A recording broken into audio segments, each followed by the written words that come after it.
In this problem, I need to solve for x on the interval from 0 to 2 pi, so we're working in radians. And I'm going to start by factoring out a cosine x because that's a common factor.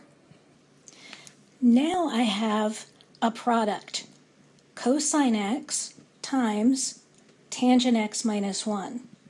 So since these two things multiply to make 0, either the first one is equal to 0 or the second one is equal to 0.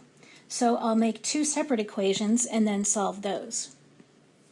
Now if cosine x is equal to 0, then x must equal, in radians, either pi over 2 or 3 pi over 2. Those are the two places where cosine is equal to 0. Then I'll take tangent x minus 1 equals 0, solve that for tangent x. And where is the tangent of x equal to 1? Well, I know that that's at basically a 45 degree or pi over 4 radians angle. That would be my reference angle. But where is tangent positive? It's positive in quadrants 1 and 3. So I'm going to have two possibilities here. The first one, as I said, was pi over 4. And then in quadrant 3, the 45 degree angle in quadrant 3 would be 5 pi over 4. And so that's how I get my four solutions. And that's the end of that problem. Now in this problem I have 2 sine squared x minus 3 sine x equals negative 1. So to start this problem, I'm going to add 1 to both sides, and that way basically I'm solving for 0. And now that this expression is equal to 0, I can factor.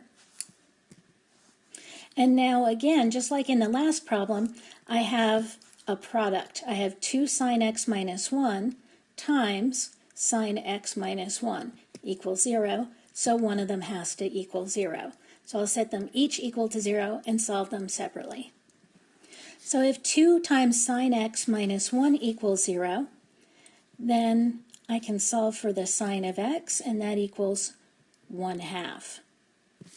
And now I need to look at where, first of all, is the sine function positive. That's positive in quadrants 1 and 2. So there are going to be my two solutions. And where is the sine function equal to 1/2?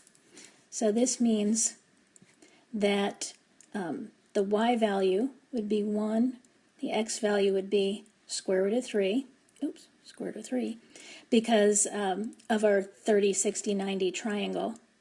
So we're talking about a 30 degree angle, and since we're in radians, I'm going to say that's pi over 6. And so in quadrant 2, basically the same angle, just flipped over to the other side.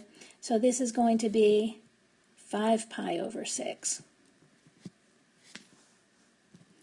Then I have sine of x equals 1, and so where's the sine function equal to 1? That's equal to 1 at just pi over 2. So I have three solutions for this problem: pi over 6, 5 pi over 6, and pi over 2. And that's the end of that problem.